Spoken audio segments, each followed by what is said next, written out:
Bismillahirrahmanirrahim. Assalamualaikum warahmatullahi wabarakatuh.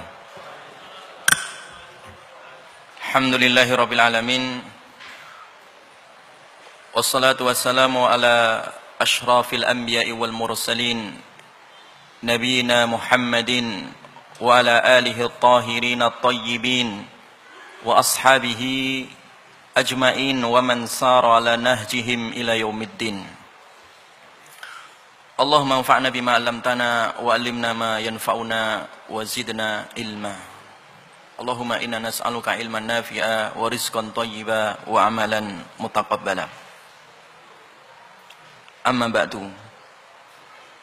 Ikhwatal iman, kaum muslimin, muslimat, Bapak Ibu yang saya hormati. Alhamdulillah, pada malam hari ini kita diberikan karunia oleh Allah Subhanahu wa taala, karunia yang teramat besar, karunia iman, karunia kesempatan untuk salat berjamaah, kemudian dilanjutkan dengan kajian tafsir tematik malam hari ini. Mudah-mudahan Allah senantiasa membimbing hidup kita ini, diberikan hidayah, rahmat, sehingga kita istiqomah di jalannya dan terus istiqomah sehingga sampai husnul khatimah. Amin amin ya rabbal alamin. Jamaah sekalian, kajian tematik, tafsir tematik malam hari ini kita akan membahas tentang tafsir surah Al-Ahqaf ayat 15. Surah Al-Ahqaf ayat 15. Jamaah hadirin kaum muslimin yang dirahmati oleh Allah, kita akan bahas satu tema yang berkaitan dengan birrul walidain. A'udzu billahi minasyaitonir rajim. Bismillahirrahmanirrahim. Wa wassaynal insana biwalidayhi ihsana. Hamalathu ummuhu kurha wa wada'athu kurha. Wa hamluhu wa fisaluhu 30 shahra. Hatta idza balagha ashuddahu wa balagha 40 sanah.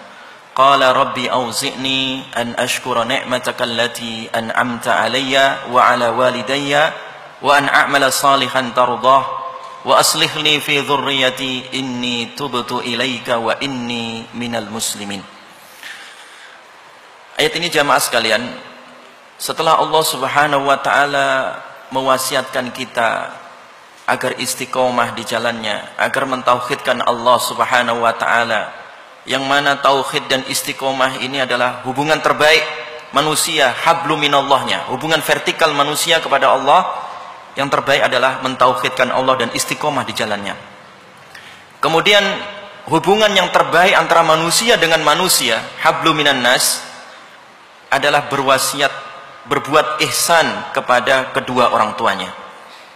Makanya kalau kita lihat dari berbagai macam ayat di dalam Al-Quran, pasti setelah Allah memerintahkan bertauhid, kemudian perintah yang kedua adalah hormat kepada kedua orang tua. Wa qadha rabbuka alla ta'budu illa iyyah wa bil walidaini ihsana. Ya. Jadi setelah Allah menetapkan agar kalian jangan menyembah kecuali hanya Allah, kemudian Allah memerintahkan kita wa bil walidaini ihsana. Dengan kedua orang tua haruslah berbuat ihsan. Jadi berbuat ihsan kepada kedua orang tua ini adalah perintah pertama dalam kaitannya dengan hablum minan nas. Kalau perintah pertama yang berkaitannya dengan hablum minallah adalah tauhid. Makanya pahala yang paling besar adalah mentauhidkan Allah. Kalau itu ritual atau ibadah yang kaitannya dengan langsung dengan hablum minallah. Tetapi kalau ibadah yang berkaitan dengan hablum minan nas adalah berbuat ihsan kepada kedua orang tua. Makanya nanti yang pertama kali dihisab yang kaitannya dengan hablum minallah adalah ibadah kita, salat kita. Ya. Salat kita sebagai ibadah yang tertinggi yang berhubungan langsung dengan Allah. Nah. Kemudian jamaah sekalian, ya, itu adalah bagaimana hubungan terbaik kita kepada Allah ditunjukkan dengan mentauhidkannya, beribadah hanya kepada Allah. Nah, kemudian hubungan terbaik kepada manusia ditunjukkan berbuat ihsan kepada kedua orang tua. Makanya di sini wa wassaynal insana biwalidayhi ihsana. Kami wasiatkan kepada manusia ya, tentang kedua orang tuanya agar berbuat ihsan. Berbuat ihsan. Allah memerintahkan ihsana, bukan islama atau imana. Karena ihsan itu di atas Islam, di atas iman. Ihsan tertinggi. Berbuat ihsan. Terbaik kepada kedua orang tuanya.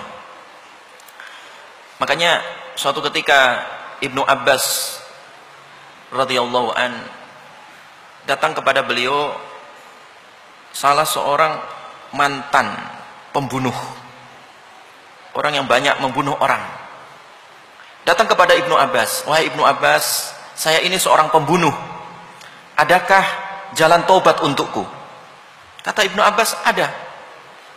Kemudian Ibnu Abbas bertanya kepada orang ini, apakah kamu masih punya kedua orang tua? Kedua orang tua kami telah meninggal, wahai Ibnu Abbas. Kalau begitu, kamu perbanyaklah taubat dan istighfar kepada Allah. Pergilah orang ini, disuruh taubat nasuha oleh Ibnu Abbas. Salah seorang murid Ibnu Abbas yang hadir di situ ya, bertanya kepada Ibnu Abbas, wahai Ibnu Abbas, apa kaitannya pertanyaanmu tadi kepada sang pembunuh itu? Dia seorang pembunuh ingin bertobat, engkau malah bertanya ulang apakah masih punya kedua orang tua. Apa kaitannya? Kenapa engkau malah bertanya ulang apakah dia punya orang tua atau tidak? Apa kaitannya dengan pembunuhannya? Maka Ibnu Abbas mengatakan, aku tidak melihat dosa yang paling besar yang berkaitan langsung hablum minan nas, yang berhubungan langsung dengan manusia, kecuali dosa pembunuhan.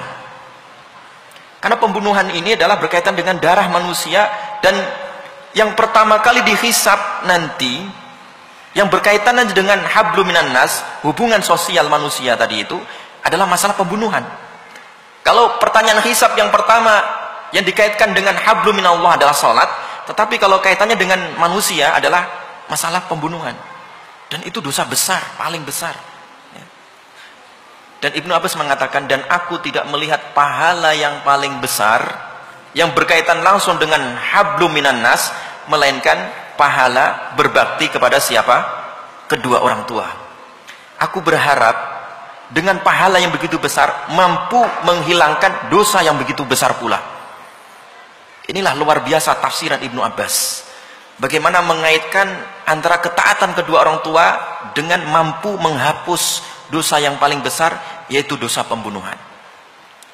Luar biasa ya.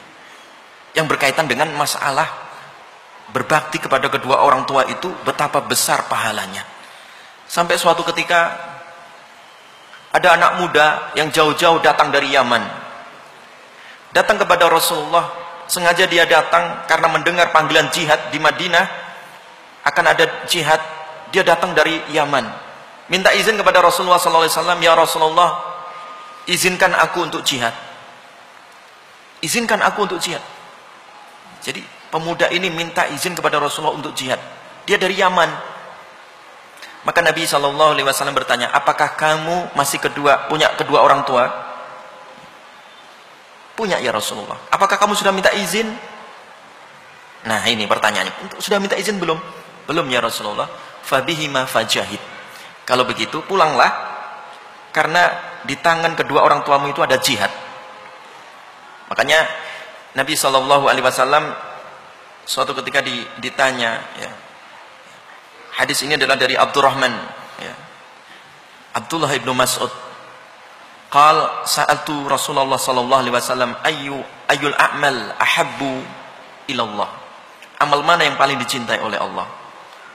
Qala as-salatu ala waqtiha, yaitu salat tepat waktunya.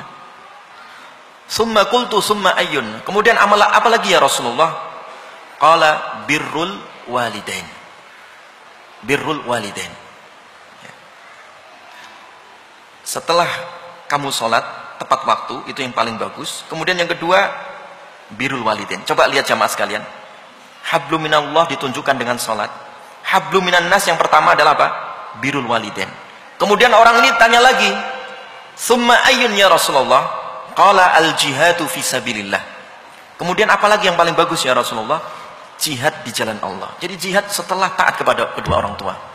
Makanya tadi pemuda dari Yaman tadi itu disuruh pulang oleh Rasulullah SAW karena tidak mendapat izin dari kedua orang tuanya. Bayangkan jamaah sekalian, hormat, berbuat ihsan kepada kedua orang tua. Jadi setelah kita berterima kasih, bersyukur kepada Allah, syukur yang pertama kepada manusia kepada siapa? Kepada kedua orang tua. Wa wassaynal insana biwalidayhi hamalathu ummuhu wahnan ala wahni wa fisaluhu fi amaini anishkurli waliwalidaik. Jadi setelah Allah wasiatkan agar berbuat baik, berbuat ihsan kepada kedua orang tua yang telah mengandungnya berat di atas berat, yang menyapihnya selama 2 tahun, mengasuhnya selama 2 tahun, Allah perintahkan anishkurli, syukurlah, hendaklah dia bersyukur. Kalian bersyukur kepadaku, waliwalidaika, kemudian bersyukur kepada kedua orang tuamu. Jadi syukur kepada Allah dikaitkan dengan syukur kepada kedua orang tua. Jadi ini sangat-sangat luar biasa. Jadi hormat kepada kedua orang tua. Zaman sekarang ini Masya Allah jamaah sekalian, berkurang hormatnya anak-anak kepada kedua orang tua. Beberapa hari yang lalu saya dapat pertanyaan. Ada satu kejadian di Riau. Anak berantem dengan kedua orang tuanya dan tidak diajak bicara. Sudah berbulan-bulan. Hanya gara-gara apa saya tanya? Bagaimana hukumnya Ustadz? Anak memutuskan diri dari kedua orang tua. Ini fakta, ini terjadi di Riau. Bagaimana hukumnya seorang anak Ustadz? Ini teman saya terjadi. Dia berantem dengan kedua orang tuanya, memutuskan diri dari kedua orang tuanya, tidak saling sapa, tegur sapa. Hanya gara-gara permasalahan apakah bumi itu bulat atau datar. Apakah bumi itu bulat atau datar. Hanya masalah debat seperti ini. Anak dan orang tua tidak saling tegur sapa. La ilaha illallah. Hanya gara-gara membahas apakah bumi bulat ataukah datar. Hal-hal yang tidak prinsip, ya. Mengalahkan sesuatu yang paling prinsip, yaitu berbakti kepada kedua orang tua. Jamaah sekalian, jangankan orang tua kita yang beriman, orang tua yang kafir pun, yang musyrik pun, Allah katakan wasahibuhuma fid dunya ma'rufa. Pergauli dia di dunia dengan cara yang ma'ruf, dengan cara yang bagus, yang baik. Apalagi kalau dia mukmin. Jangan hanya gara-gara masalah debat ini bumi datar atau bumi bulat, tidak saling tegur sapa dengan kedua orang tuanya. La ilaha illallah. Musibah. Ini adalah musibah ya kawan. Ya. Jadi oleh karena itu berbuat baik kepada orang tua ini adalah akhlak yang terbaik manusia kepada manusia. Akhlak terbaik antara manusia dengan hablum minan nas. Makanya Nabi SAW pernah berwasiat kepada Umar bin Khattab radhiyallahu anhu. Sahabat Umar bin Khattab pernah diwasiati oleh Rasulullah SAW. Wahai Umar, kalau engkau nanti jumpa dengan anak muda yang bernama Uwais Al-Qarni, pemuda dari Yaman, dari Bani Qarn, kirimkan salamku untuknya. Dan kalau kamu bisa, mintalah doa untuk dirimu dari anak muda ini. Riwayat ini disebutkan oleh Imam Ahmad di dalam kitab Al-Musnad.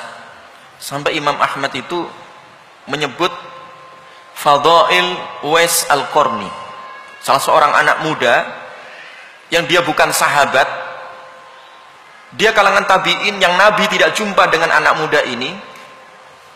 Karena Nabi sudah wafat, anak muda ini tidak jumpa dengan Nabi. Dia bukan sahabat, dia seorang tabi'in. Tetapi disebut oleh Imam Ahmad bin Hanbal di dalam hadis Al-Musnad, Fadail Uwais Al-Qarni, keutamaan Uwais Al-Qarni.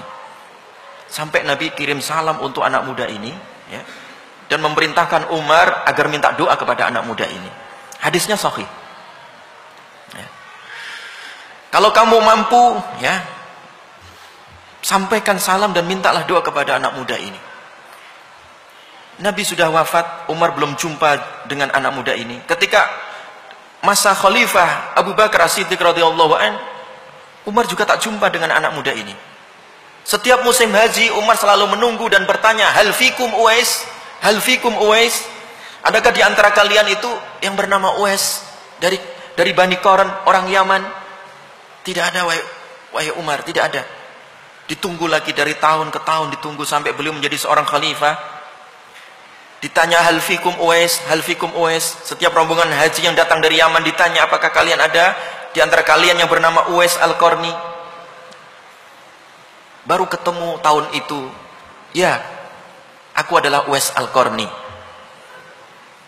Dipanggillah Uwais Al-Qarni ini, ya, dihormati oleh Umar, disampaikan pesan Nabi. Umar minta doa kepada Uwais. Ya. Apa keistimewaan Uwais Al-Qarni? Jamaah sekalian, sampai Nabi titip salam, sampai Umar bin Khattab diminta agar Uwais mendoakan Umar. Umar doanya mustajab. Seorang khalifah, sahabat besar, ya, Khulafaur Rasyidin, ya, 10 sahabat yang dijanjikan masuk surga, tapi masih tetap dimintai Nabi agar menghormati yang namanya anak muda ini, Uwais Al-Qarni. Keistimewaannya apa? Ya. Keistimewaannya apa jamaah sekalian? Ya. Keistimewaannya satu, Uwais Al-Qarni ini adalah orang yang sangat baik kepada ibunya. Sampai ibunya itu dibopong dari Yaman ke Mekah demi menghajikannya. Ya. Sampai seperti itu. Saking berbuat baiknya kepada ibunya, digendong, ya, dibopong, dibawa ke Mekah. Ya. Ya. Luar biasa. Inilah Uwais Al-Qarni. Memiliki keutamaan gara-gara apa? Berbuat baik, ya, kepada kedua orang tuanya, khususnya kepada ibunya. Makanya di sini hamalatsu ummuhu kurha wa wada'atsu kurha. Hamalatsu ummuhu, ya, telah mengandungnya ibunya kurha, dalam kondisi berat. Ya. Bagaimana seorang ibu itu mengandung anaknya dalam kondisi susah payah, ya, 9 bulan lebih, ya. Ya. Digendong ke sana, digendong ke sini, dibawa ini, dibawa itu, ya. Wada'athu kurha. Demikian juga melahirkan dalam kondisi susah payah. Tidak hanya mengandung, tidak hanya melahirkan, setelah dilahirkan wa hamluhu wa fisaluhu 30 syahra. Ya. Dia mengandung, menyapehnya, mengasuhnya selama 30 bulan. Bayangkan 30 bulan. Berapa tahun 30 bulan itu? 2 tahun 6 bulan, iya kan? 2 tahun 6 bulan. Ini juga dalil bahwa, ya, bahwasanya mengasuh atau menyusui anak itu adalah 2 tahun, ya. Nah, kemudian batas minimal hamil itu adalah 6 bulan, batas minimal. Para ulama tafsir mengatakan seperti itu, ya. Ini adalah isyarat bahwa mengasuh dalam arti menyusui itu 2 tahun, kemudian 6 bulan itu adalah batas minimal orang hamil. Artinya kalau ada orang hamil, ya, kemudian melahirkan lebih dari 6 bulan, itu anak resmi, anak aslinya. Tapi kalau ada orang baru nikah, hamil, baru 3 bulan melahirkan, itu anak zina. Ya. Seperti itu batasannya. Tapi kalau lebih dari 6 bulan, itu anak halal. Ya. Jamaah sekalian, hatta idza balagha ashuddahu wa balagha 40 sanah. Sampai kalau dia sudah sampai, ya. Jadi seseorang itu sudah mencapai kematangan dan dia sudah mencapai usia 40 tahun, dia berdoa kepada Allah, Rabbi auzi'ni, ya Allah, berikanlah aku karunia, an ashkura ni'matak, agar aku mampu mensyukuri nikmatmu, allati an'amta alayya, yang telah engkau berikan kepada kami, yang telah engkau berikan kepadaku, wa ala walidayya, dan kepada kedua orang tuaku. Coba ketika berdoa kepada Allah agar kita bisa bersyukur. Yang kedua, mensyukuri siapa? Nikmat yang telah diberikan kepada kedua orang tuanya. Jamaah sekalian, ayat ini berkaitan dengan sahabat Abu Bakar As-Siddiq. Ibnu Katsir rahimahullah, Ibnu Katsir ketika menafsirkan ayat ini, ya, beliau menyebutkan bahwa bahwa ayat ini sangat berkaitan erat dengan sahabat Abu Bakar As-Siddiq radhiyallahu anhu. Lihat jamaah sekalian. Jadi orang itu akan sempurna hidupnya, ya, akan matang kedewasaannya setelah usia 40 tahun. Kematangan itu didukung ketika dia melihat, ya, Ketika dia melihat ke atas orang tuanya, dia beriman. Ketika dia melihat ke bawah anak-anaknya, dia beriman. Ya. Makanya setelah kita minta bersyukur kepada Allah, kemudian bersyukur kepada nikmat yang Allah berikan kepada kedua orang tua kita, kita minta wa an a'mala salihan tardah, ya Allah berikan kemudahan untuk beramal saleh yang Engkau ridhoi, wa aslih li fi dzurriyyati, dan perbaikilah dzurriyyahku. Jadi ini kesempurnaan seseorang, ya. Dia melihat ke atas setelah dia matang 40 tahun usianya, ya. Matang cara berpikirnya, matang keimanannya, matang amal salehnya.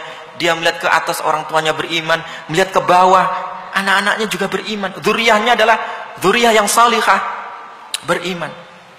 Ini kesempurnaan manusia. Inilah yang diminta oleh sahabat Abu Bakar. Abu Bakar ketika dia melihat ke bawah anak-anaknya, alhamdulillah semuanya beriman. Aisyah, ya, Abdurrahman, semua anak Abu Bakar beriman. Ada satu ganjalan ketika Abu Bakar di usia itu, dia melihat ayahnya yang belum beriman. Dia senantiasa berdoa, mudah-mudahan Allah tunjukkan ayahku yang bernama Abi Quhafah. Betapa senangnya sahabat Abu Bakar ketika melihat ayahnya di usianya yang senja beriman, masuk Islam. Yaitu ketika Nabi SAW pada Fathu Makkah, ketika kejadian Fathu Makkah, bapaknya Abu Bakar yang bernama Abi Quhafah tertatih-tatih menuju Ka'bah menyambut Nabi SAW, sampai Nabi turun dari kendaraannya dan mengatakan, ya, kepada Abi Quhafah, ayahnya Abu Bakar, hala tabqa fi baitik, wahai Abi Quhafah, alangkah baiknya engkau tetap di rumah, akulah yang seharusnya datang mengunjungimu karena engkau lebih tua daripada aku. Hormatnya Nabi. Dan bahagianya Nabi melihat bapaknya Abu Bakar beriman, dan melihat Abu Bakar yang begitu senang melihat ayahnya beriman. Sempurna jamaah sekalian. Ketika seseorang itu melihat, ya, dirinya, anak-anaknya, orang tuanya beriman, itulah, apalagi didukung dengan usianya yang sudah 40 tahun. Dan ini rahasia usia 40 tahun, rahasia kematangan, di mana Nabi sendiri pun diutus di atas ketika usianya 40 tahun. Melihat semua kematangan dari segi usia, dari segi dzurriyyah, dari segi keluarganya. Makanya tidak ada doa yang paling indah di dalam kehidupan kita melainkan doa ini. Doa ini yang harus kita baca. Doa ini yang sering dan terus yang harus kita minta. Kita yang belum usia 40 tahun misalkan, atau yang sudah 40 tahun, ketika melihat anaknya belum begitu mapan dari segi keimanan, ketika melihat orang tuanya belum benar cara sholatnya, belum sholat dan seterusnya, doakan mereka itu. Rabbi auzi'ni an ashkura ni'mataka allati an'amta alayya wa ala walidayya wa an a'mala salihan tardah wa aslih li fi dzurriyyati inni tubtu ilaika wa inni minal muslimin. Jamaah sekalian yang dirahmati oleh Allah Subhanahu wa taala. Makanya di sini ayat berikutnya adalah ulaikal ladzina nataqabbalu anhum ahsana ma amilu. Mereka itulah adalah orang-orang yang kami terima dari mereka ahsana ma amilu, amal yang terbaik yang pernah mereka lakukan. Coba. Makanya ini adalah rahasia usia 40 tahun. Jadi kalau ada orang usia 40 tahun, dari segi keimanan dia sudah mapan, dari segi keimanan mulai sadar, mulai mantap dari segi keimanannya, dari segi dzurriyyah, dia lihat anak-anaknya, masya Allah, taat, ya, taat di jalan Allah. Makanya Imam Al-Qurtubi rahimahullah ketika menafsirkan ayat walladzina qalu rabbana hab lana min azwajina wa dzurriyyatina qurrata a'yun waj'alna lil muttaqina imam, walladzina yaquluna rabbana hab lana, ya Allah, ya. Dan termasuk ibadur rahman adalah mereka yang mengatakan Rabbana hablana min azwajina wa dzurriyyatina qurrata a'yun, ya Allah berikanlah karunia, berikan kepada kami, ya. Hablana min azwajina, dari pasangan-pasangan kami, ya. Ya. Jadi Rabbana hablana min azwajina wa dzurriyyatina, dan dzurriyyah kami. Rabbana hablana min azwajina wa dzurriyyatina qurrata a'yun. Qurrata a'yun sebagai penyejuk lara, penyejuk dari mata-mata kami ini, ya, hati kami, pandangan kami, penglihatan kami. Apa yang dikatakan oleh Imam Al-Qurtubi rahimahullah, ya, laisa aqarru fi ainil mu'min. Ya. Tidak ada sesuatu di dunia ini yang lebih menyejukkan dari pandangan seorang mukmin min an yara, ya, daripada dia melihat azwajahu, dari istri-istrinya, ya, ya, wa dzurriyyatahu, dan keturunan-keturunannya, muti'ina lillah, mereka taat kepada Allah Subhanahu wa taala. Jadi tidak ada hiburan, tidak ada penyejuk hati seorang mukmin daripada seseorang yang melihat anak istrinya atau suaminya, keluarganya, mereka berjalan di atas jalannya Allah Subhanahu wa taala. Makanya itulah doanya. Makanya di sini ketika orang sudah 40 tahun usianya, usia di mana dia mencapai kematangan, usia di mana dia sudah melihat keturunan-keturunannya sudah mulai besar, ya. Tetapi besarnya, tumbuh kembangnya adalah di atas keimanan. Dia sudah juga melihat ke atas ayahnya yang sudah semakin manula, tetapi manulanya dalam kondisi beriman. Betapa bahagianya, ya. Betapa bahagianya. Jadi oleh karena itu, jamaah sekalian, inilah mereka orang-orang yang diterima, ya. Jadi ulaikal ladzina nataqabbalu anhum ahsana ma amilu. Itu adalah orang-orang yang kami terima dari apa, ya, kebaikan yang telah mereka kerjakan, ya. Wa natajawazu an sayyi'atihim, dan kami hapuskan, kami maafkan, kami ampunkan dari keburukan-keburukan mereka, dan kami golongkan mereka itu fi ashabil jannah, termasuk golongan penghuni surga, ya. Jadi oleh karena itu, berbakti atau birrul walidain itu adalah perintah pertama setelah Allah perintahkan agar kaitannya dengan hablum minallah, perintah tauhid. Kemudian perintah pertama yang berkaitan dengan hablum minan nas adalah birrul walidain, berbuat ihsan kepada kedua orang tua. Oleh karena itu, bagi siapa yang masih punya orang tua yang masih hidup, yang sakit kita doakan dimudahkan kesembuhannya, yang belum beriman kita doakan mudah-mudahan diberikan keimanan oleh Allah. Yang sudah meninggal, kita juga tetap berbakti kepada kedua orang tua. Datang kepada Rasulullah SAW salah seorang sahabat, ya. Salah seorang sahabat datang kepada Rasulullah, yang sahabat ini merasa terputus karena kedua orang tuanya telah wafat, telah meninggal. Maka dia bertanya kepada Rasulullah, hal bagiyali min syai', ya, min an abirra walidayya, adakah tersisa sesuatu, ya, sesuatu yang aku bisa berbuat baik kepada kedua orang tuaku setelah keduanya meninggal. Bapak kami telah meninggal, ibu kami telah tiada, ya. Apakah masih ada birrul walidain di sana? Nabi mengatakan ada, ya. As-salatu alaihima, hendaklah kamu banyak berdoa untuk keduanya. Wastaghfir lahuma, ya, istighfarlah, ya, mintakan ampun, ya, untuk kedua orang tuamu itu, ya. Itu adalah berbuat baik setelah kedua orang tua tiada. Doakan dan juga istighfarkan, artinya mintakan ampun. Bahkan Nabi SAW memerintahkan, dan sambunglah silaturahim keluarga bapakmu atau keluarga orang tuamu. Dan bahkan Nabi mengatakan, bahkan teman baik dari orang tuamu, teman baik yang tidak ada kaitannya dengan zuriyah, tidak ada kaitannya dengan kerabat, tapi teman baik bapak atau teman baik ibu. Jamaah sekalian, Ibnu Umar itu anaknya Umar bin Khattab, Abdullah bin Umar. Suatu ketika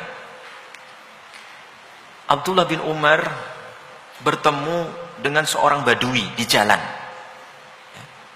jalan menuju Mekah. Jadi Ibnu Umar, anaknya Umar bin Khattab tadi itu, ketika menuju Mekah itu ketemu seorang badui di jalan menuju Mekah. Berhentilah Abdullah bin Umar Ibnu Umar ini berhenti, ya. Wa hamalahu ala himarin kana yarkabuhu. Dia turun. Kebetulan waktu itu dia naik khimar, naik keledai, khimar. Dia turun.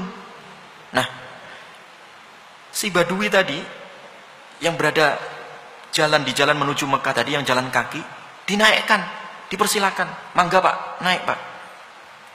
Jadi dia yang turun, yang dinaikkan siapa? Orang Badui. Tidak hanya dinaikkan di kendaraannya, wa a'tahu imamatan kanat ala ra'si. Si Badui tadi itu tidak hanya dinaikkan, ya, itu hormatnya Ibnu Umar kepada orang Badui. Orang Badui kok kenapa dihormati segala? Dihormati betul sama Ibnu Umar ini. Dinaikkan kendaraannya, tidak hanya dinaikkan sorban yang dipakai oleh Ibnu Umar di atas kepalanya dicopot. Ya, wa a'tau imamatan kanat ala ra'si. Jadi sorban yang sudah ada di kepalanya ini dicopot. Ya. Untuk apa? Dijadikan untuk orang Badui tadi. Dikasihkan sorbannya tadi. Perawi hadis Abdullah bin Dinar, dia bertanya, "Wahai Abdullah bin Umar," ya, faqulna lahu aslahakallah, innahumul a'rab wa hum yardawna bil yasir. Ibnu Umar, kenapa kamu lakukan ini? Dia itu orang Badui. Orang Badui itu tak perlu dihormati sampai seperti ini, karena dia cukup dikasih sedikit aja dia udah mau. Ngapain sih dinaikkan kendaraannya kemudian dikasih sorban lagi? Faqala Abdullah ibnu Umar, inna aba hadha kana wuddan li Umar bin Khattab. Bapaknya orang ini, bapaknya si Badui ini dulunya adalah sahabatnya ayahku. Sahabatnya siapa? Ayahku. Sahabatnya Umar bin Khattab. Yang sahabat siapa? Badui atau bapaknya? Bapaknya. Bayangkan, bukan si Baduinya nggak tahu apa-apa ini. Jadi kenapa Ibnu Umar memberikan hormat yang amat sangat tadi kepada si Badui, ya, yang ketemu di jalan, ya, dihormati, dinaikkan kendaraannya, dikasih sorban sebagai penghormatan. Nah, sampai sahabat yang lain bertanya, ngapain kamu lakukan itu? Orang Badui itu mah dikasih sedikit aja udah mau katanya. Akhirnya Ibnu Umar mengatakan, ini dulu bapak si Badui ini, dulu itu sangat disayangi oleh bapak saya, yaitu Umar bin Khattab. Fa inni sami'tu Rasulullah sallallahu alaihi wasallam inna abarral birri silatur rajuli ahla wuddi abihi. Sesungguhnya birrul walidain yang terbaik, ya. Sesungguhnya birrul walidain yang terbaik yang dilakukan oleh seorang anak kepada orang tuanya yang sudah tiada, silatur rajul, yaitu menyambung tali silaturahim, ya. Ahla wuddi abihi, orang yang dulu dicintai ayahnya. Orang yang dulu dicintai siapa? Ayahnya. Luar biasa, ya. Hormatnya Ibnu Umar menghormati orang Badui gara-gara bapaknya dulu adalah sahabatnya siapa? Umar bin Khattab. Kita menghormati sahabat bapak kita, ibu kita, bagian dari birrul walidain. Apalagi kalau menghormati kakaknya ibu, adiknya ibu, ya. Karena khalah itu, ya, bimanzilatil Jadi kakaknya ibu, tante itu atau bibi kita itu sama, kedudukannya sama dengan ibu, ya. Menyakiti iya sama dengan menyakiti ibu, ya. Apalagi itu seorang masih kerabat, masih kakaknya ibu, adiknya ibu, kakaknya bapak, adiknya bapak, masih dalam koridor, ya, kekeluargaan atau kerabat, ya, atau dzuriyah, ya. Wong itu temannya ayah kita, ya, temannya ibu kita, itu kita diperintahkan untuk memberikan hormat, ya. Jamaah sekalian, ini luar biasa. Saya teringat dengan salah satu kisah. Masih berapa menitnya? 7 menit, ya. Teringat dengan satu kisah, ya ikhwah. Mungkin jamaah juga sudah tahu kisah ini, ya. Ada salah seorang Syekh Mamduh, ya, Syekh Mamduh dari Mekah, ya. Beliau dulu punya sahabat ketika Beliau sering ke sini juga, sering ke Indonesia ya. Punya sahabat ya, ketika waktu kuliah dulu ya. Kebetulan sahabat ini lebih awal meninggalnya karena kecelakaan ya. Kebetulan ketika kecelakaan itu, ketika meninggal itu, istri sahabat tadi itu dalam kondisi hamil ya, dalam kondisi hamil. Ya. Nah, saya Mamdu sendiri, beliau menyimpan itu nomor HP sahabatnya tadi, disimpan. Ketika mau dihapus itu kok ragu gitu, sayang ini sahabat baik gitu. Tetap aja disimpan itu nomor, sampai bertahun-tahun tak dihapus itu nomor. Sampai suatu ketika ada yang nelpon, malam-malam ada yang nelpon. Assalamualaikum ya. Waalaikumsalam, Ammi katanya. Siapa ini? Ini Muhammad. Ini Muhammad. Muhammad siapa? Katanya. Saya ini wahai paman ya, adalah anak dari sahabatnya paman dulu yang meninggal waktu kecelakaan. Loh, Muhammad, betul ya, Ammi ya. Siapa nak yang ngajarkan kamu ya? Bukankah kamu dulu belum lahir ya? Siapa yang ngajarkan kamu wahai anakku? Jadi bertahun-tahun itu baru ternyata HP itu bunyi dan nomornya tertera adalah nomor siapa tadi? Sahabatnya yang sudah bertahun-tahun meninggal dunia. Ternyata nomor ini masih disimpan oleh siapa? Istrinya. Kemudian diwariskan kepada siapa? Anaknya yang lahir tadi, sehingga tumbuh besar. Nah, anaknya tadi diperintahkan ya, ketika ditanya, kamu siapa nak yang mengajari kamu sehingga menelpon paman, katanya, Ummi, ibuku yang mengajarkan bahwa salah satu berbuat baik kepada orang tua setelah meninggal adalah menyambung pertalian atau silaturahim kepada sahabatnya ayah. Subhanallah ya, subhanallah ya. Jadi menyambung tali silaturahim, baik itu keluarga ataupun ya, ataupun sahabatnya ayah atau sahabatnya ibu, itu adalah bagian dari birrul walidain ya. Jadi makanya Nabi SAW tadi mengingatkan, inna abarul birri an yasilar rajul wudda abihi. Termasuk berbuat baik, berbuat ihsan kepada orang tua, itu adalah berbuat baik kepada orang yang dicintai oleh orang tua kita ya. Kita mencintai orang yang dicintai oleh kedua orang tua kita, itu adalah bagian birrul walidain ya. Apalagi kalau kita mencintai kakaknya ayah kita, adiknya ayah kita ya, kakaknya ibu kita ya, dan seterusnya ya. Demikian juga demikian juga memutus ya sahabat ayah atau memutus keluarga ibu dan seterusnya, itu sama dengan memutus ya, atau menyakiti kedua orang tua kita juga. Jadi oleh karena itu ya, birrul walidain ini adalah perintah yang sangat besar ya.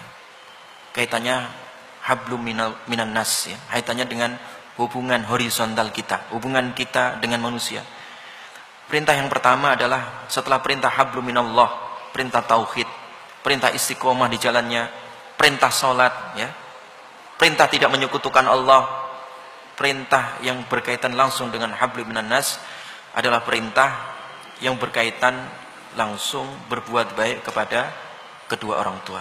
Oleh karena itu sungguh rugi ya orang yang masih punya orang tua ya, kemudian orang tuanya tadi itu ya tidak ya mendapatkan perbuatan yang baik dari anaknya. Orang tuanya ya, tidak diberbuat ihsan di situ ya. Sungguh sangat rugi ya. Rugi ketika kita punya orang tua menyakiti hatinya ya. Maka oleh karena itu jamaah sekalian, hendaklah kita menjaga hak-hak ya kedua orang tua kita ya. Jadi karena orang tua kita itulah ya, orang tua itulah yang melahirkan kita ya. Orang tua kita itulah madrasah pertama tempat kita bersekolah di situ ya. Jadi oleh karena itu dahulukan orang tua ya sebelum mendahulukan manusia yang lainnya ya. Karena orang tua itulah ya, di bawah kaki ibu lah ada surga di situ ya. Berbuat baiklah di situ ya. Dan sering-seringlah minta doa kepada kedua orang tua kita ketika masih hidup. Khususnya ketika ya, kita minta doa kepada ibu kita ya. Karena doa orang tua, khususnya doa ibu itu sangatlah mustajab ya. Sangatlah mustajab. Ucapan ibu itu sangat mustajab ya. Walaupun ibunya tidak soleh, ibunya tidak solehah ya. Jangan sekali-kali menyakiti orang tua. Walaupun orang tua kita belum soleh misalkan. Teringat dengan kisahnya Jurej di dalam hadis Imam Bukhari rahimahullah. Jurej itu ya ikhwah, seorang abid ahli ibadah di masa Bani Israel. Kerjaannya setiap hari sholat, sampai dia punya musola khusus ditempatkan di atas bukit. Itu Jurej ya. Ya, sebentar lagi ya. Nah kemudian ketika dipanggil ibunya, Jurej, Jurej, dipanggil ibunya, masih tetap sholat dia, Jurej, Jurej, sholat. Kemudian jengkel ibunya sampai ibunya itu sumpah, demi Allah, kamu tidak akan mati sampai engkau difitnah oleh seorang pelacur. Keceplosan omongan ibunya. Betul ya ikhwah? Walaupun ibadahnya seperti itu, karena menyakiti orang tuanya, akhirnya di akhir hayat Juret tadi itu ya, terkena fitnah seorang pelacur ya. Sampai difitnah menghamili si Fulanah ini. Sampai punya anak, dianggap punya anaknya Juret. Sampai akhirnya diundang itu pelacur. Bayi yang digendongnya ditanya oleh Juret, "Bapak kamu siapa?" "Bapak saya adalah seorang penggembala itu." Baru orang tahu bahwa yang menghamili si pelacur tadi itu bukanlah Juret tetapi seorang penggembala. Dan itu adalah salah satu bayi yang menjadi saksi Juret yang bisa ngomong ketika masih di dalam gendongan. Ada 3 bayi, salah satunya bayinya Juret ini.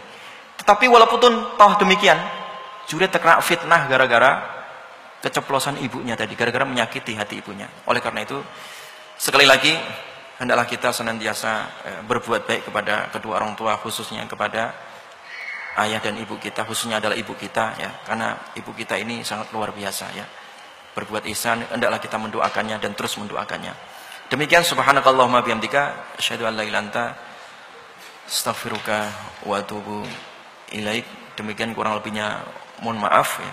Sebagian materi yang saya sampaikan ada di buku saya ini ya, bagi yang kepengin memiliki silakan hubungi panitia nanti ya.